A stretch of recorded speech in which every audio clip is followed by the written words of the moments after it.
श्रीनिवासस्य ब्रह्मोत्सवः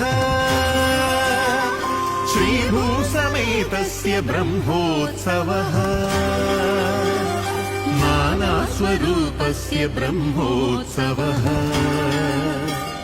नादस्वरूपस्य ब्रह्मोत्सवः।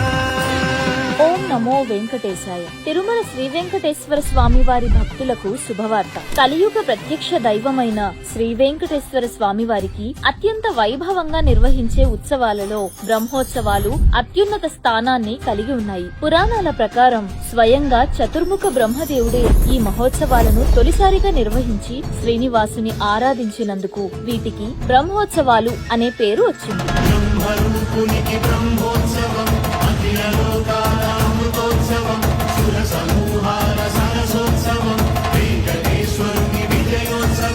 ప్రతి వాహన సేవ వెనుక ఒక ఆధ్యాత్మిక సందేశం, ప్రతి ఉత్సవం వెనుక ఒక విశిష్టమైన వైదిక సాంప్రదాయం దాగి ఉంది. ఇలాంటి మహోన్నతమైన బ్రహ్మోత్సవాలు 2026 సంవత్సరంలో తిరుమలలో 2 సార్లు అత్యంత వైభవంగా జరగనున్నాయి.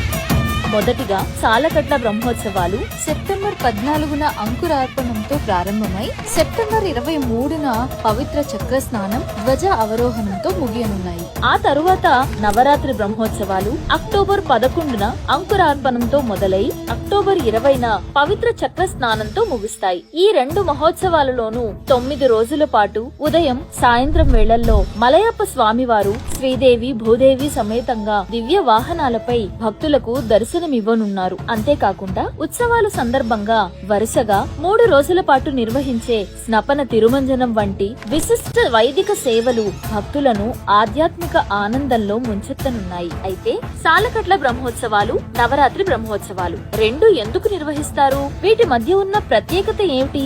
ఆ విశేషాలను తదుపరి వీడియోలో తెలుసుకుందాం. ఇలాంటి మరిన్ని తిరుమల తాజా విశేషాల కోసం టీటీడీ దేవస్థానం అధికారిక సోషల్ మీడియా వేదికలను ఫాలో అవ్వండి. ఓం నమో వెంకటేశాయ.